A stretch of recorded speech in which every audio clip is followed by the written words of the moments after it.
of Justice wants to inform the public that former Vice President Joel Howard Taylor has been formally charged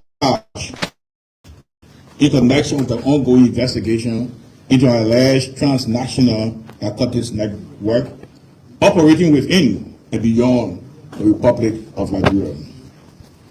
But Howard Taylor was stopped from departing Liberia at Roberts International Airport and subsequently taken to the headquarters of the Liberian National Police.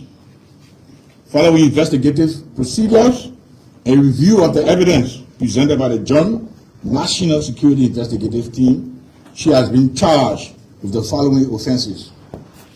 Under the Controlled Drug and Substance Act of 2023, violation of Section 14.83, unlicensed importation of a controlled drug or substance.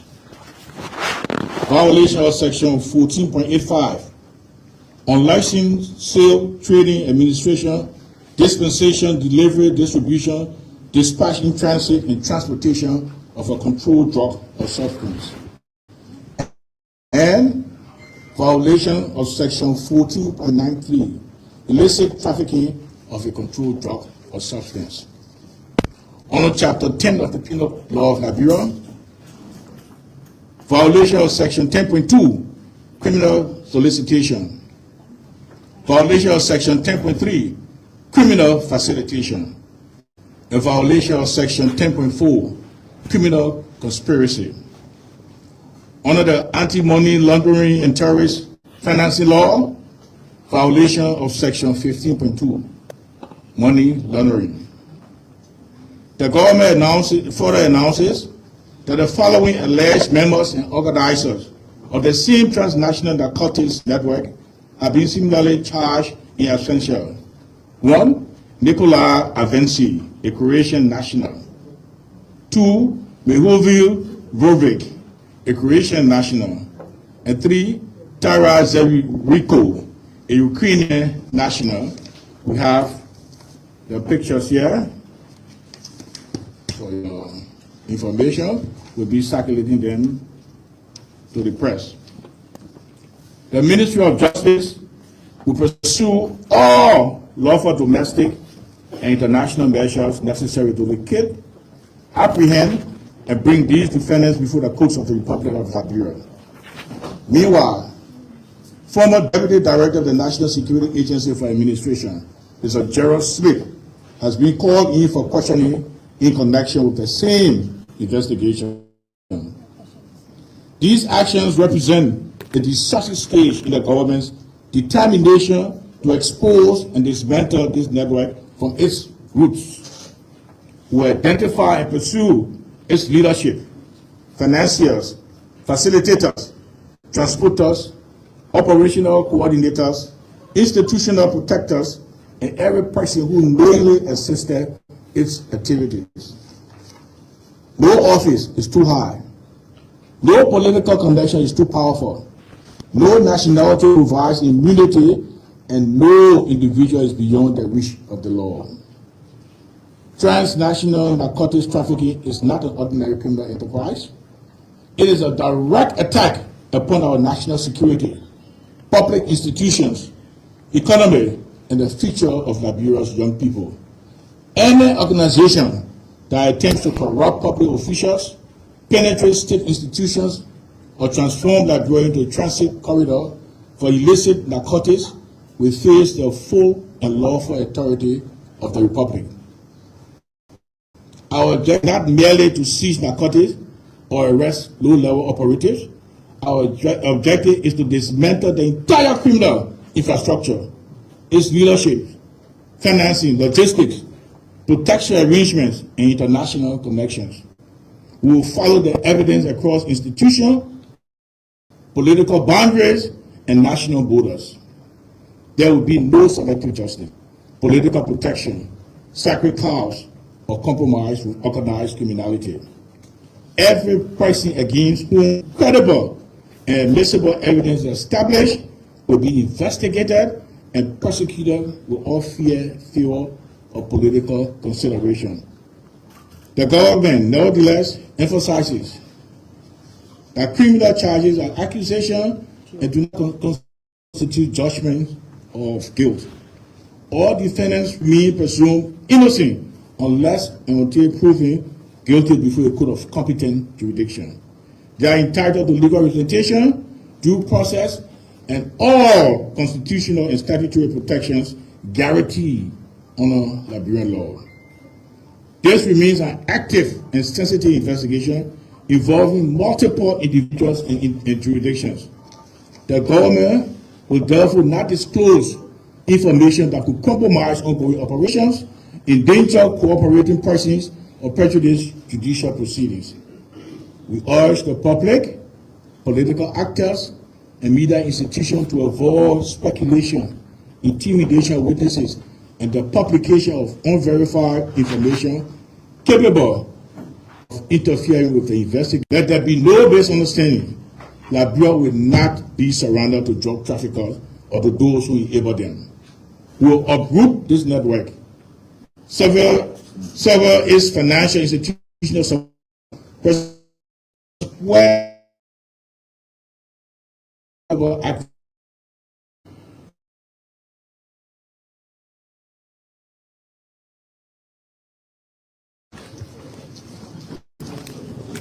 voice of Liberia Justice Minister Oswald speaking to the media.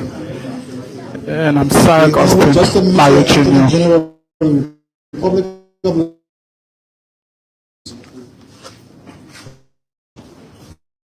section, thereby allowing journalists who are here to ask a number of questions. The Attorney General and members of the Joint Security will take note of the questions and will respond accordingly. So, Kamala. Thank you, Minister. Please introduce yourself. My name is Emmanuel Mopolo and I report for Inside Liberia. The public just want to know, where is Madam Howard Taylor? Is she in the police custody or should be taken to the Monrovia Senior Prison? Thank you.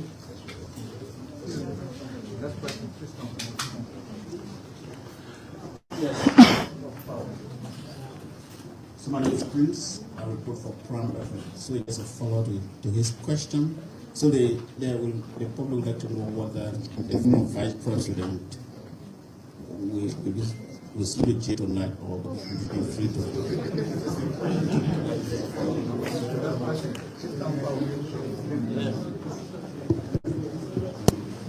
Well, thank you, Honorable Justice Minister. I'm Nelson Kule and I report for the Spoon Network. I have a few concerns. The first one has to do with the public outcry relative to witch hunt. What can you say about that? There has been concerns that, given the previous address, there were disclosures that DTOs have been operating in the country on the previous administrations. Big hands were linked. Current and ex-officials. Now we see the former vice president is one of those that have been brought down. And from that background, there has been public outcry about witch hunt. What can you say to that? And then secondly, there has also been outcry relative to the process as to how an individual. No, not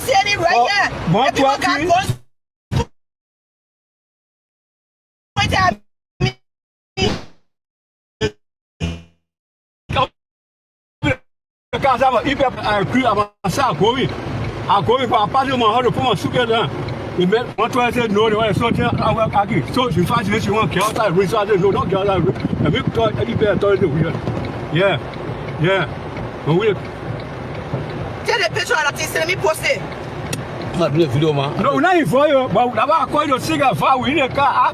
We need a car. No, the police want to care now. So on the part of the Minister of Justice, because the first thing, the people who are in your control, you the Minister of Justice, you the Attorney General of the Republic of Liberia, you believe that their current official of government that honor your jurisdiction. Don't forget about what you're going to talk about, trying to politicize the matter and drag innocent former official. Those officials that both the innocent former officials. Listen, both the Minister of Justice and the police IG have alluded to the fact that they are current officials. We want to see them. We're demanding them to publicly arrest those current officials. So why are you not arresting them? Why are you not inviting those current officials that you know? Gregory Kwama at the press briefing, the Minister of Information stated they are top officials. So the burden is on them, and we are asking them to make sure that they arrest those people. Let me tell you, who are the innocent? I want to send this caveat to the government. If the team will fold our hands and you try to ravage and salvage the opposition and try to discredit or destroy their reputation, we will stand up to the guns. The irresponsibility of this government must come to an end, and they have to make sure justice is transparent. Do you think the opposition is being destroyed? There is no way that the opposition can ever be destroyed by this disjointed, disorganized, irresponsible, malicious government of the Unity Party. They can't. They don't have the moral operandums to destroy us. They are just trying to distract the Liberians. And I'm calling on all the Liberians to keep focus. I continue to ask them, put more pressure on Gregory Kwama. Let him name the current official. The Minister of Justice appeared before us and said that some of these things were classified information. He was going to talk in camera. Now, today you have not arrested any current official, even though one of the alleged persons have been formed with the vice president, the current vice president, and his wife. They have seen them, and no arrest. Police officer, whenever he sees condition in this DA, I want to want to see how the police behave. So according to you, that he hates this year? Okay. This year, what I'm telling you? Okay. Okay. Honorable Gray and the police. Yeah, we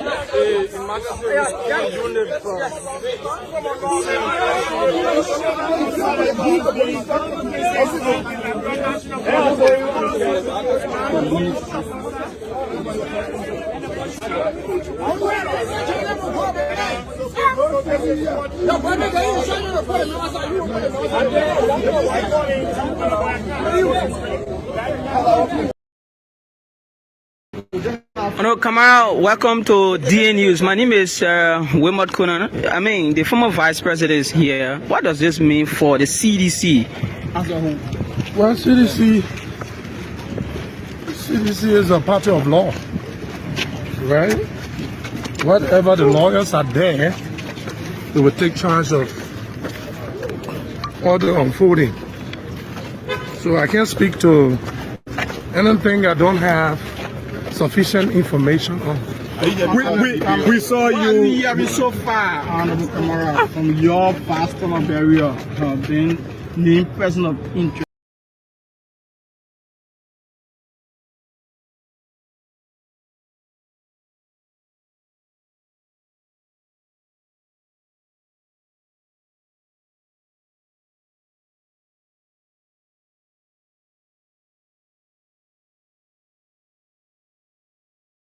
The former vice president of the country is a stateswoman. Understand that very well. She served this country as the second president in command of the country, as far as our history is concerned. And this government, we expect that the most honorable thing to do was to exercise respect. And we see that this government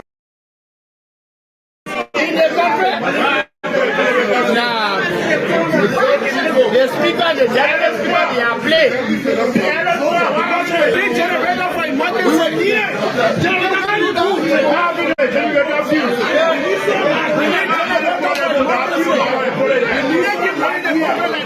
We give it tomorrow. We can say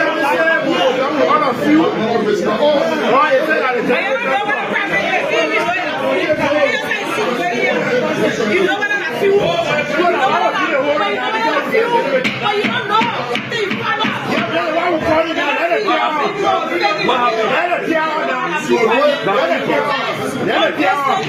feel? But why is that doing? No.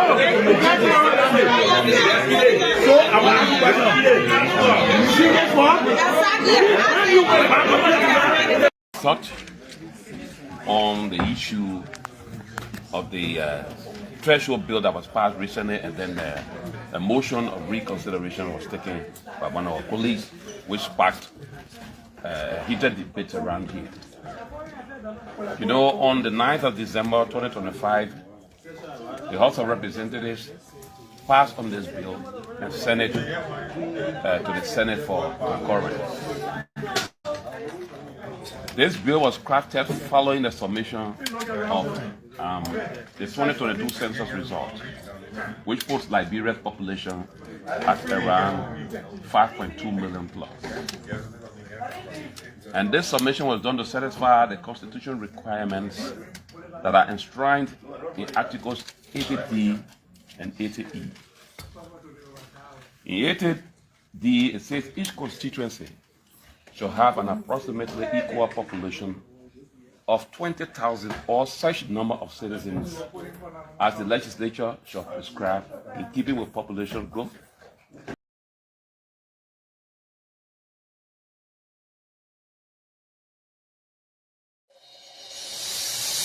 I can't stand no more, cause no more food. I cannot go to school, cause no more money. I can't stand no more, cause no more food. I cannot go to school, cause no more money. Indeed, a pleasant good evening from Liberia. Today is the 25th of August 2026. It's a pleasure to be back on the round table, and we appreciate all of you for following Wizz TV. My name is William Papa Lockable McGill.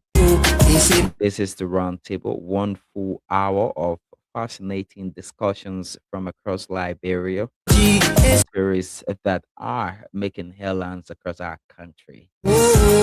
Tonight, what is it that we have on our menu for tonight's presentation? We gonna dive into that. Basically, we will take a look at happenings there at the University of Liberia and some other situations that came up today from organized protest or march from the Student Unification Party and as well as PROSA. At later time, we saw one of the board members in person of Representative Romeo Quea, Sano County, there on the campus in at the Capitol Hill campus of the University of Liberia. At later time, we will talk about the former vice president being detained at the Monrovia Central Prison while she undergoes investigation into all of her charges. Stay tuned. We took a short break. To be right back. Job, no money, no cause, no glory, no help for poor men. That's what we know. How many people do you love? How many people do you cherish? How many people do you help out there? Most especially poor men. No job, no money, no cause, no glory, no help for poor men. That's what we know. We are bigger than money. We are bigger stories. Welcome back to the round table, and it's a very great pleasure to be on here tonight, where we are going to talk about things that matter the most to our beloved country, Liberia. So, let's now run you through with the BBC, and later time we can now bring you out today in history, which will follow by our talking point here on the program, and we can kick off with all of these discussions. But let's run to the BBC and see what's in store for us from the BBC website in terms of all of the happenings there from across Africa. We are here on the BBC. It says Nigeria's president orders manhunt after kidnappers upload video that's victim video. So it says the footage shows dozens of men, women, and children sitting in a forest. Again, this one says Tanzania's vice president announces resignation in unprecedented move. Emmanuel Chimbi is the first vice president to quit since independence 6 decades ago. That's 60 years. And still on the BBC website, it says mass arrest in global crackdown on West African cybercrime networks. The operation include the arrest of 39 people in South Africa for romance and investment scams. Trump envoy calls for Sudan while arms embargo as drone attacks escalate. A wider arms embargo would require a UN Security Council vote, and Russia and China oppose the move. For sports, it says Ethiopia submits official bid to host AFCON 2028.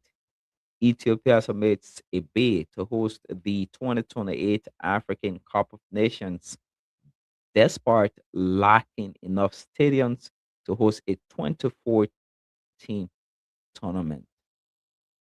And finally, here it says 101-year-old great grandmother arrested for selling cannabis in Nigeria.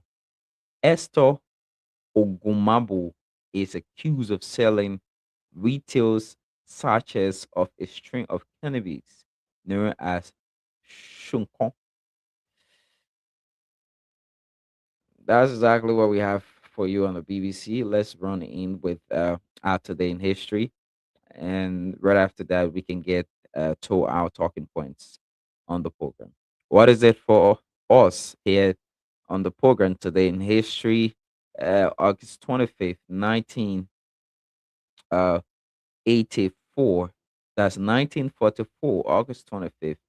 Allied, let's say Allied and French forces liberated Paris from Nazi German occupation. During World War II, General Charles de Gaulle entered the city and delivered a historic speech the following day. Today in history, July, that's August 25th, 1875, British swimmer Matthew Webb became the first known person to successfully swim across the English Channel, completing the journey from England. Quickly, let's get it from England. Where are we? From England to France in about 22 hours. Today in history, uh, uh,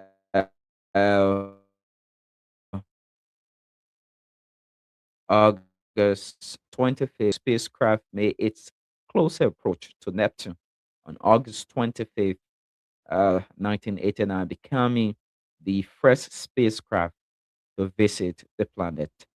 And more on here says today in history, on August 25th, 1916, U.S. President Woodrow Wilson signed the National Park Service Organic Act, formally creating the U.S. National Park Service to protect America's natural and historic landmarks. Those are things we have for you on our Today in History.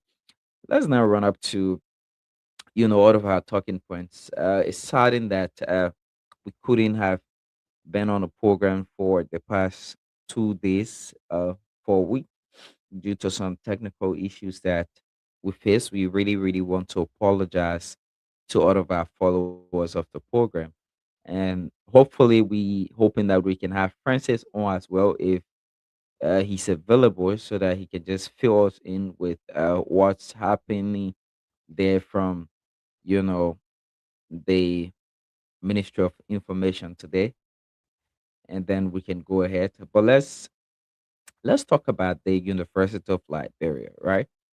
For the past weeks, we've been covering situations surrounding the reopening of the state-run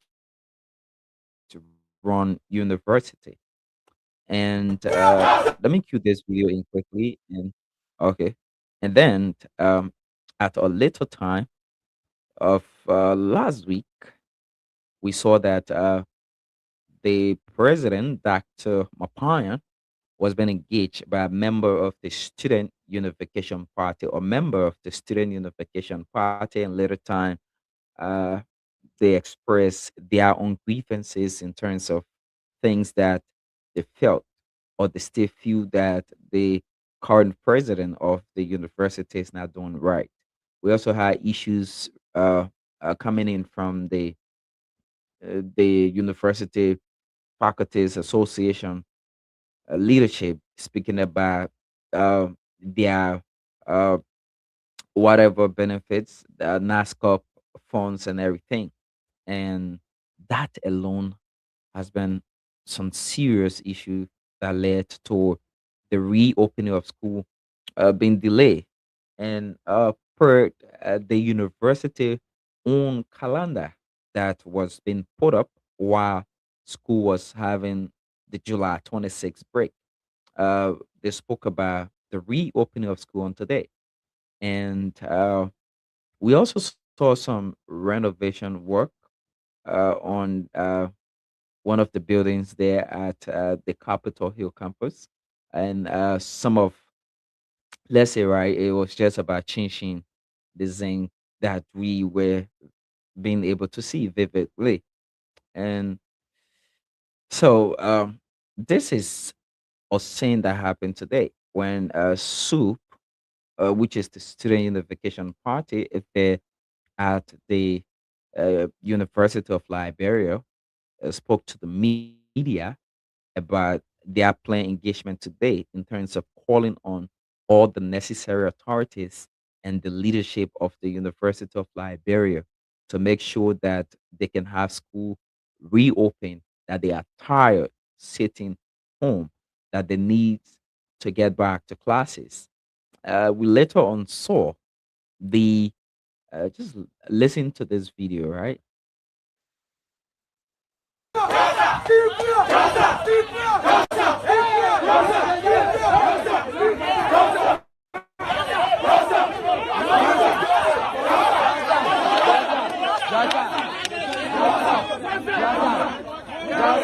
And that's students from the university, to be precise, members of SUP. They're booing at one of the board members in person of Representative uh, Quia, Romeo Quia from Sano County, to be precise, stand to be corrected.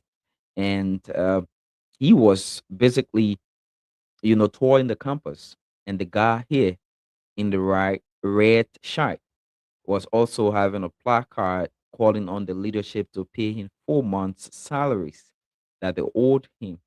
And Representative Koya said he should leave the premises, and his plot was not as important as it was to him as a person. And at a later time, we saw some conversation with uh, one of the board members in person of Representative Koya, and a member from the Ministry of Public Works, an engineer from the Ministry of Public Works, where they were looking at the roofing of the currently renovated building, to be precise, has been claimed by the leadership. And uh, they were carrying on some assessment of several other facilities on the campus when Representative Quia then decided to speak with or to members of the Student Unification Party. This was the point asked not to enter even the administrative building on the Capitol Hill campus. And in search for safety, I can safely say to you, he was quickly put into a vehicle, government vehicle from the Ministry of Public Works instead of his own official vehicle. And he left the premises of the University of Liberia. Some of the questions that the students asked was if they feel that the campuses of the University of Liberia is as better as the thing. There is no essence of sending their children out of Liberia for better education. If the things that the University of Liberia is up to standard, why can't you send your children to the university? And funny enough to say that his response was literally, if they give me admission, they will come. Let them apply. If you think they will attend, why can't you apply for admission for them? You're both here. The thing about it is, our country Liberia, these politicians will literally feels like uh the common people are just there. When I say there, I mean like literally they are supposed to be, waiting for them to come and be used by them. In the sense that there's money already there for the renovation work to be done. You as a board chair, you as a Liberian, choose to be patriotic, serving in government, right? What are you doing? What are some of the things that you pushing forth at the 55th National Legislature to be able to make sure that the University of Liberia is up to standard, that the state-run university is one of the 10 or 5 best universities in Liberia. Sometimes these guys surely portray an act that tells us that there's no heart of even thinking about the common people. But let me play this clip for you. Funny enough.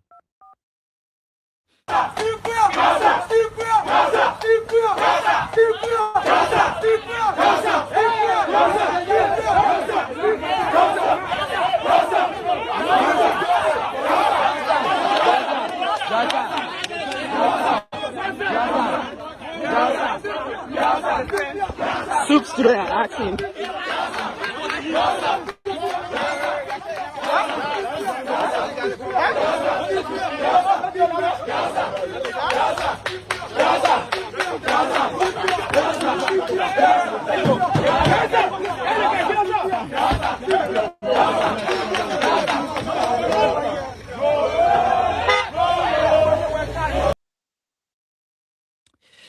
And that's it right there. Let me play.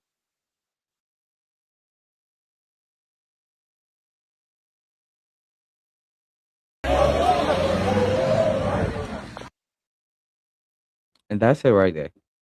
Yeah. So it was interesting to see how students uh responded to I don't know if it was an assessment visit by the representative who is also a board member there at the University of Liberia. I don't know if that was basically an act of helping to speed up with the renovation work because the student are now calling for the reopening of school there at the University of Liberia, and it's something that they basically think that you know needs to be handled fast and with proper care. Um, let's now talk about this whole issue of the ex-vice president Joe Howard Taylor, as she's currently spending a night at the Monrovia Central Prison, South Beach. And um, let me say this right before we get to most of these things that I want to touch on with this. There's a lot. There's really, really a lot.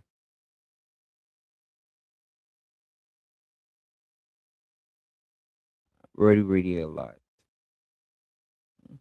There's a lot to look at. And then, as much as there's a lot to look at, is really a legal matter, and we basically have to be able to look at it with care. Hmm?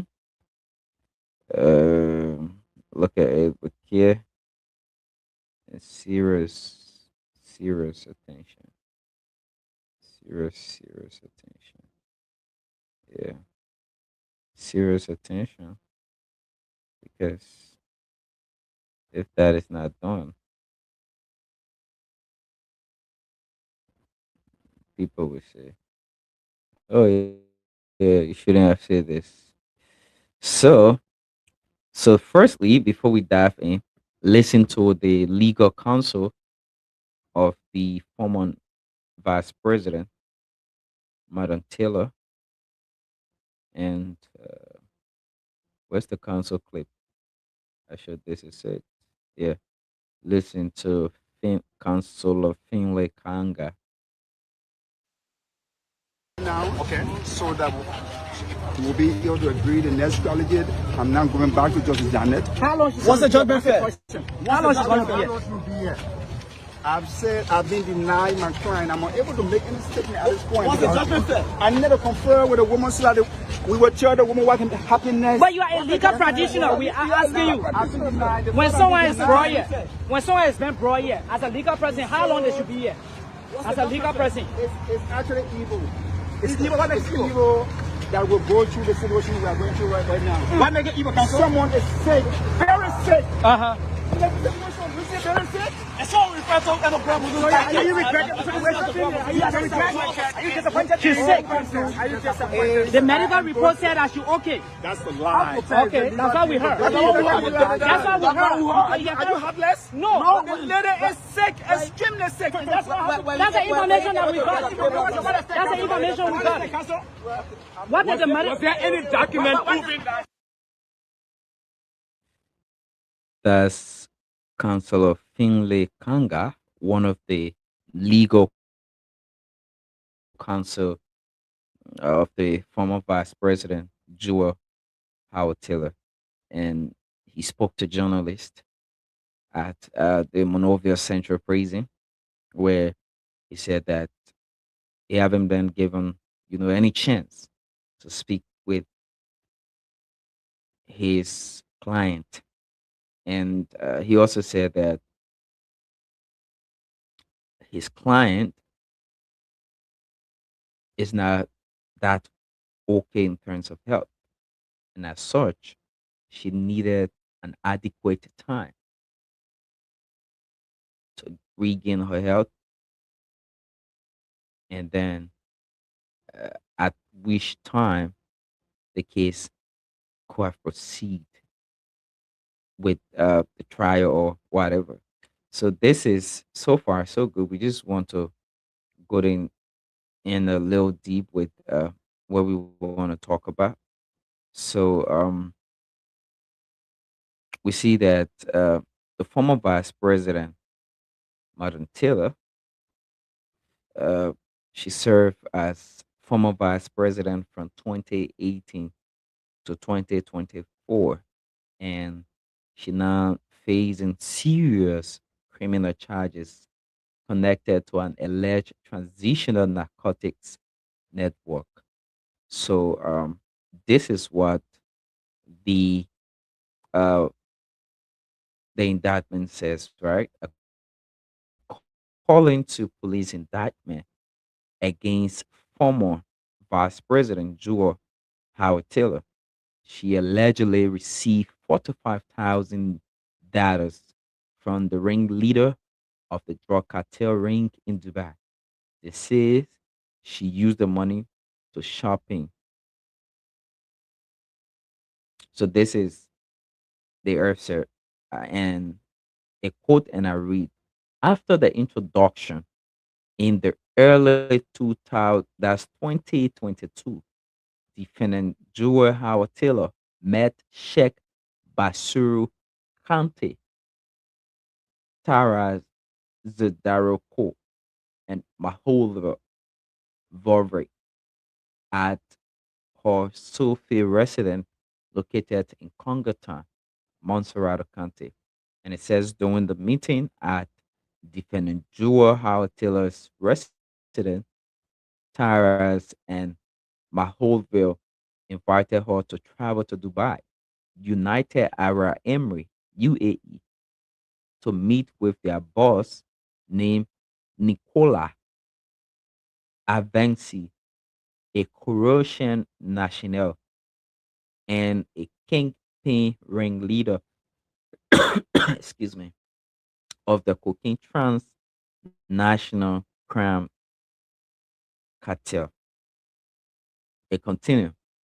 In Dubai, they lodged at each hotel located at Trade Center roundabout, Sheikh Zayed Road, where a meeting was held using Liberia as transit point for the illicit trafficking of cocaine, to which she agreed.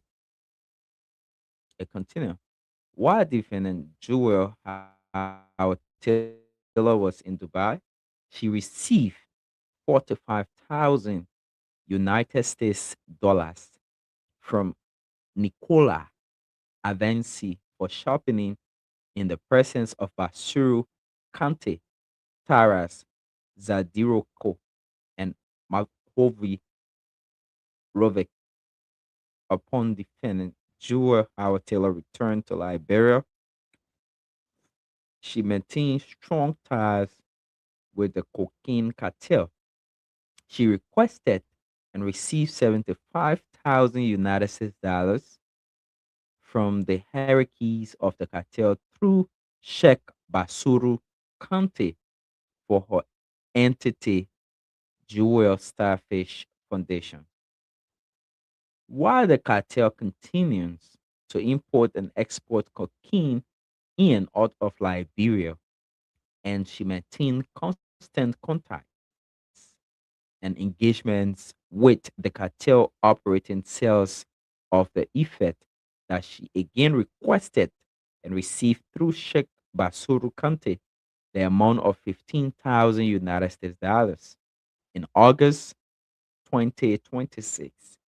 And she extended appreciation to Nicola Avenzi, the kingpin for the cartel, which can be heard on an audio recording.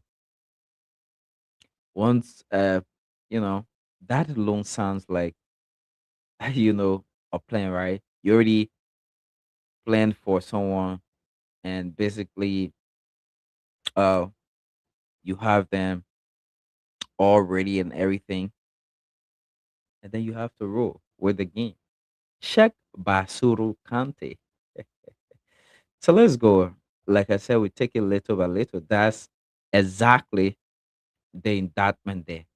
And then the allegations include drug, that's drug trafficking, the lessons importation, sale, distribution, and transportation of controlled substances, criminal solicitation, criminal facilitation, criminal conspiracy, and money laundering. So it's one, two, three, four, five, six, seven, like around eight different charges the former vice president is basically going to, be charged for, and answer to the questions that might be asked. You know, The charges against, her are all allegations, right? A charge is not a conviction, and she remains entitled to, the presumption of innocence unless and until a court determines otherwise. Her lawyer have rejected the allegation, like I said, and they further characterize them as politically motivated. Some investigators, meanwhile says the case is supported by, trial records, audio recording, witness testimony, and evidence of alleged association with members of the network.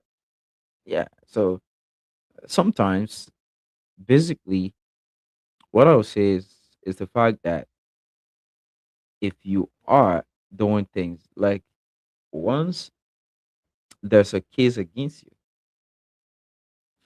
and whether you know or not, you will be charged for it. So it's prudent enough that sometimes when you are going on with some things and certain people, you have to be very mindful how you go about with said business, because you do not at no point understand and know what exactly is going to happen. So here is where the entire thing is coming from. In July, you know, the joint security, announced one of the country's biggest and largest ever cocaine seizure, where authorities reported finding that approximately 3,971 kilograms of cocaine in Duazon near Monrovia. And they estimated the street value to approximately $317 million. So, they later on destroy approximately 4.2 metric tons of the cocaine. The Sun reports putting the estimate value at around 336, 337 million. And two foreign nationals were also arrested in connection with the seizure, and the case is also reportedly, brought through scrutiny and is currently ongoing as well. And this is the same case that the former vice president has been charged with, this drug bust. And you know, there's a lot of from security personnel being investigated to all the top ranking government officials, and former. It just shows how things are very uncertain. And sometimes this situation makes people to ask several questions. Who should you trust? Why should you trust this person? And who are those people exactly can't you trust? We witnessed the former vice president as she was taken at the Monrovia Central Prison in detention while waiting for the trials, and to be able to testify whether she's guilty or not guilty to all of these charges. Mind you, maybe with the level of evidence, she might be charged, and some of these charges might be dropped. With the level of evidence, maybe all of the charges as well might drop as the investigation continue. So with this is typically a legal matter, and I do the understand and think that there will be jury situation where we have jurors that will have to make their own opinion, like in the case of Samuel Twe, former finance minister. And like I say always, right? These are high profile cases. And, Madam Jewel Howard Taylor has been in government since 1997 when she became, the first lady to former Liberian President Charles Taylor from 1997 to 2003.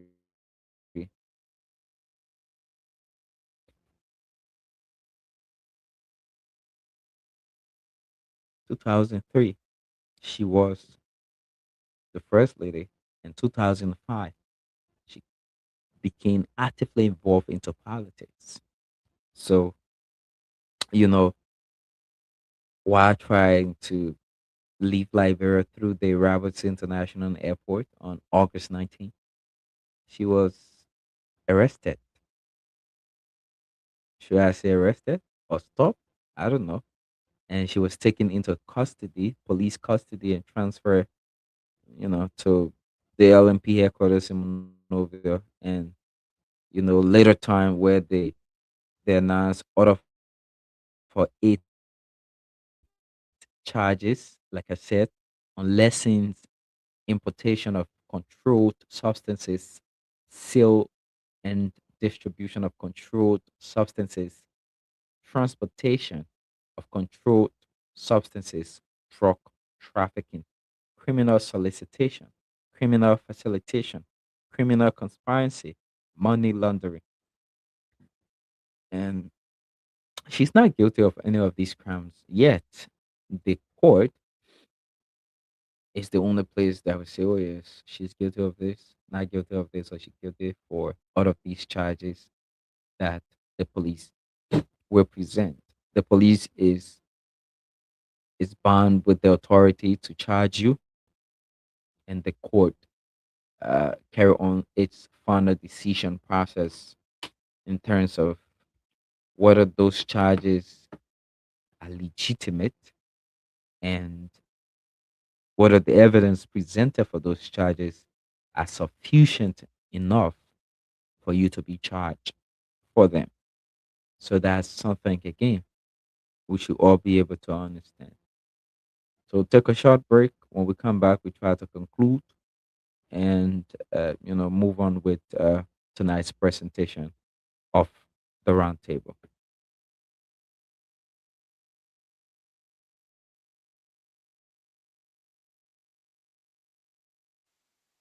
Tell me, we got major headlines. Oh, we got major stories. There is no job, no money for hustlers. We got major headlines. We got major stories. There is no job, no money for hustlers. Come take up coverage, the rainy season coming soon. In the ghetto, all the houses are full of leakage, nowhere to sleep. Come and see the widow, living in the street with her children. Since the daddy went to war to fight, he never lived to see them. The children have no shelter, oh, children have no education. The children have no one to call their friend. The children have no food to eat. We got major headlines. Oh, we got major stories. Hey, there is no job, no money for hustlers. We got major headlines. Major headlines. We got major stories. Major stories. There is no job, no money for hustlers. How many people do you love? So we'd like to say welcome back and thanks for being there. Thanks to all of you for following us tonight on the program. It's a very great pleasure to be on here tonight on the roundtable. Until on Thursday, my name has been William McGill, and I'm wishing you a wonderful and a pleasant Tuesday evening from Liberia. Good night. I'm out. Excuse me, Mr. Journalist. I wonder how you make your headlines in the press release today. Although I read the news every day, but I'm really still getting confused now. And I just wanna ask you some questions. Oh, they say pay some money, they Is it based on presidency? Is it based on technology? Is it based on war? Tell me, we got major headlines. Oh, we got major story. Yeah. There is no job, no money for hustlers. We got major headlines. We got major story. Yeah. There is no job, no money for hustlers. Come take a coverage, the rainy season coming soon. In the ghetto, all the houses are full of leakage, nowhere to sleep. Come and see the widow, living in the street with her children. Since the daddy went to war to fight, he never lived to see them. The children have no shelter, oh, children have no education. The children have no one to call their friend. The children have no food to eat. We got major headlines. Oh, we got major stories. Hey, there is no job, no money for hustlers. We got major headlines. Major headlines. We got major stories. Major stories. There is no job, no money for hustlers. How many people do you love, man? How many people do you cherish? How many people do you help out there? Most especially women. No job, no money. No girls, no glory. No help for poor men. That's what